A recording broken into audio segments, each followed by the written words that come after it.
The breaking news out of Buckingham Palace. The royal exit announced by the Queen.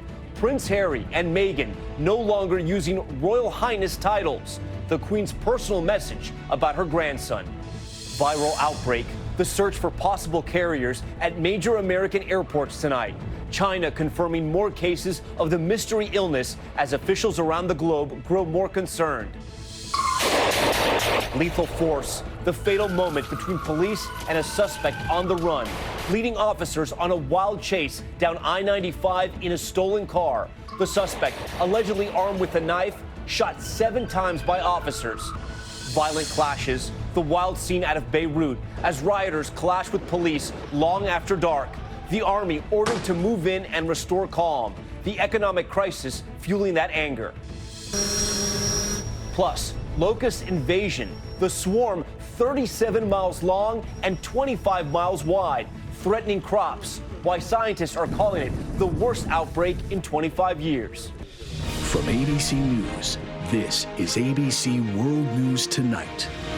And good evening. Thanks for joining us on this Saturday. I'm Tom Yamas. And we begin tonight with the deadly winter storm on the move, dumping a dangerous mix of snow and ice from the Great Lakes through the Northeast. That Trooper dash cam take a close look capturing the close call when a pickup truck lost control on a slick Iowa highway. And whiteouts in a number of states making for treacherous driving, like here on North Jersey's I-80.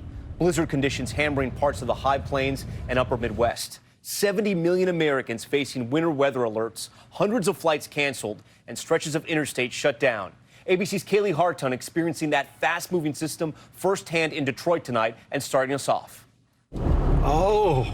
Tonight, a deadly winter storm barreling across the country from the Midwest to the Northeast, bringing heavy snow and treacherous travel conditions. 70 million people under winter weather alerts. In Iowa, this heart-stopping moment caught on camera. A pickup truck sliding off the road, nearly slamming into officers, responding to another incident. Watch again as the truck plows towards them, nearly crushing this person who barely had time to react. In Nebraska, 1 person killed in a crash. Authorities responding to 200 weather-related incidents since Friday. No travel advisories issued in parts of Minnesota and the Dakotas. Blizzard conditions forcing officials to shut down hundreds of miles of interstates, roads littered with jackknife trucks. Freezing rain and ice wreaking havoc in Pennsylvania. Motorists abandoning cars on the side of the road. New Jersey roads, not much better. Heavy snow creating nasty conditions. Alpine Meadows, avalanche. Out west, a deadly avalanche at a ski resort near Lake Tahoe. Looked over to our right and saw the slide start to go. We yelled. 34-year-old Cole Comstock was killed and another man seriously injured.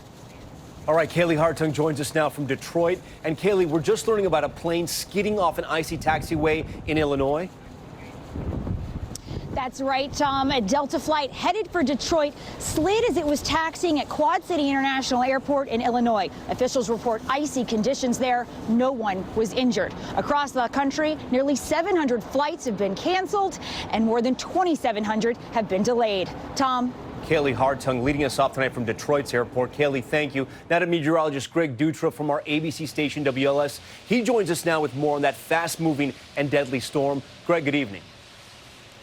That's exactly right, Tom. It is a fast-moving storm. Just a few minutes ago here in Central Park, it was snow and heavy snow, now switching over to sleet as the storm system continues to move through the Northeast. We're tracking that rain-snow line, which will settle on about I-95 here as we head through the overnight hours. And even though it stopped snowing in the Midwest, still blowing and drifting snow in the wake of this storm, those winds will start to calm down by tomorrow. But for the Northeast, looks like a couple of inches along the coast. As you head further inland, interior New England, upstate New York, you are going to see 3 to 6 inches of widespread snow and perhaps more as lake effect takes over on Sunday, along with some chilly temperatures, making the second half of the weekend sloppy again, Tom. Greg Dutra from a snowy Central Park tonight. All right, Greg, thank you. We move on now to the major news out of Buckingham Palace. Prince Harry and Meghan Markle no longer working members of the royal family. ABC's Lama Hassan in London tonight with the brand new arrangement just announced by the Queen. It's official. Harry and Meghan, the Duke and Duchess of Sussex, will no longer be working royals. The Queen issuing a surprisingly personal statement this evening saying she recognizes, quote, the challenges they've experienced as a result of intense scrutiny over the last 2 years, and that she supports their wish for a more independent life. She thanks the couple for their work, saying, quote, Harry, Meghan and Archie will always be much-loved members of my family. And in a special nod to the Duchess, she adds, I am particularly proud of how Meghan has so quickly become one of the family.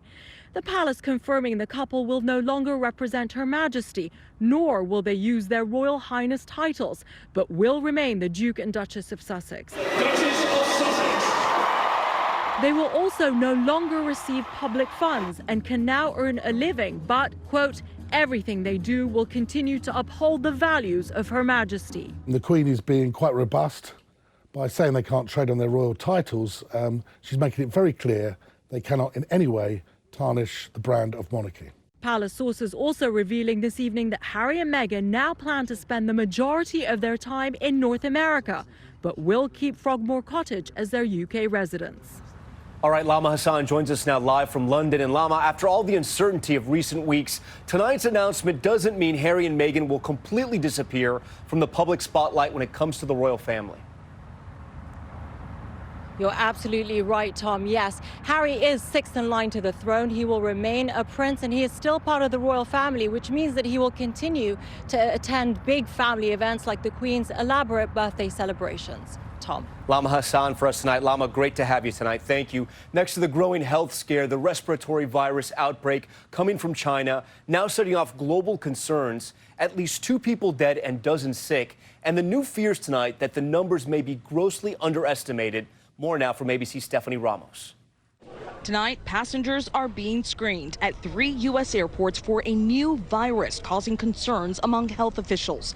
Passengers on direct or connecting flights from Wuhan, China, the outbreak city, screened at JFK last night, as well as San Francisco and Los Angeles today. The CDC says the mysterious coronavirus has sickened dozens of people in Asia, with 4 new cases in China, and is linked to 2 deaths. The patients who died were both older adults. The CDC adding that most of the individuals infected by the virus had exposure to live animals. It's still unclear if the virus spreads from person to person, but the CDC says that it may be possible. We don't know how this virus will behave. We don't know if it will change or mutate, which viruses can do. Experts say this new type of virus typically causes symptoms of the common cold, but can lead to pneumonia. Years ago, a few deadly cases of other types of coronaviruses surfaced, SARS in China and MERS in the Middle East. So the CDC is deploying 100 health experts to these 3 airports as an extra precaution. In the next few weeks, about 5,000 travelers will be screened for any signs of infection. Stephanie Ramos joins us now live from JFK Airport. And Stephanie, the CDC is calling this a dynamic situation, stressing there's a lot more they need to learn about this virus. That's exactly right, Tom. CDC officials say part of the screening process will be to take people's temperature, ask them about their travel history, and see if they have any symptoms like a cough or fever. They say the screening will take time, and they've even set up a special quarantine area here at JFK in case someone is carrying the virus. Tom. Stephanie, thank you. Back here at home to the rapidly approaching Senate impeachment trial. The House submitting a summary of their case against President Trump a short time ago. This as new documents are released that Democrats say shed light on links between Lev Parnas and the president's lawyer, Rudy Giuliani, and raise new questions about a vocal supporter of the president throughout this whole process. Congressman Devin Nunes. ABC's David Wright has more tonight from Florida. Tonight, in a 60-page legal brief summarizing their case, House Democrats say President Trump abandoned his oath to faithfully execute the laws and betrayed his public trust. President Trump thus warrants impeachment and trial, removal from office, and disqualification to hold and enjoy any office of honor, trust, or profit under the United States. Ahead of tonight's deadline, the House Judiciary Committee also released new documents showing frequent contact between an associate of Rudy Giuliani, Lev Parnas, and Derek Harvey, an aide to Congressman Devin Nunes. Nunes was the ranking Republican at last year's House impeachment hearings and a vocal supporter of the president's.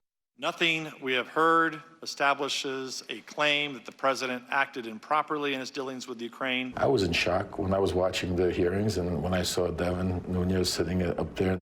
Parnas, now under indictment for campaign finance violations, told MSNBC Nunes was fully aware of the effort to push Ukraine to dig up dirt on the Bidens. That's scary because, you know, he was sitting there and making all these statements and all that when he knew very well that he knew what was going on. President Trump has beefed up his legal team ahead of next week's trial, adding former independent counsel Ken Starr and former Harvard law professor Alan Dershowitz to his defense team. I'm an advocate, not a witness, and I'm advocating against impeachment. The odds are stacked against the Democrats in the Senate, where Majority Leader Mitch McConnell has yet to detail rules for the trial.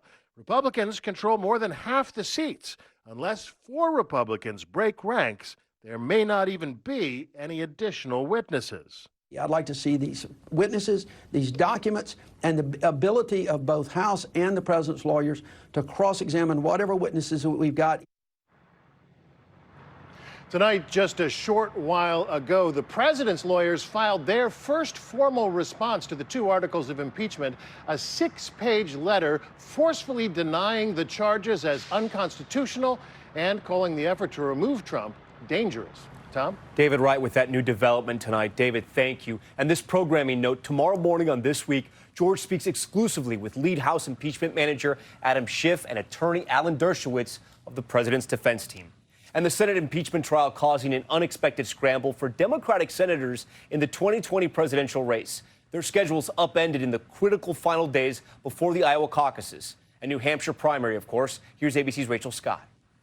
Tonight, a scramble in the Democratic primary. The 4 senators running for president under pressure, knowing that impeachment will largely force them off the trail just 16 days before the first vote in Iowa. I wish I could be back in New Hampshire and Iowa, but I will be in Washington doing my constitutional duty. But Sanders will go around the clock to squeeze in campaign stops.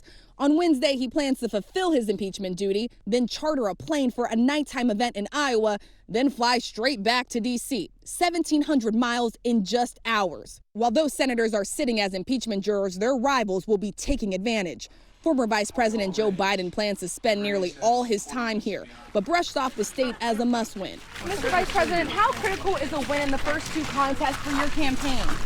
Oh, I think just doing well is critical. No single candidate has been able to consistently top the polls in Iowa. A 4-way race emerging between the frontrunners as the 2 leading progressives, Senator Bernie Sanders and Elizabeth Warren, try to put that post-debate flare-up behind them. I think you called me a liar on national TV. Senator, what do you want to hear from Senator Bernie Sanders? I have said all I've got to say on this. You can keep asking that question, but I'm not going to make an additional comment. And Tom, the Iowa caucuses have opened up a new additional pathway to get on the debate stage. 41 pledged delegates are up for grabs on caucus night, and the DNC now says that any candidate who is awarded 1 delegate will qualify. Tom? Rachel Scott with those new debate rules tonight. Rachel, thank you. Next to the violent new images emerging from the Middle East, clashes ramping up between protesters and police near the Parliament building in Beirut, Lebanon. The latest now from ABC's Diane Macedo. Tonight, protests have turned violent as Lebanese citizens are taking to the streets, demonstrating against the country's worst economic crisis in decades.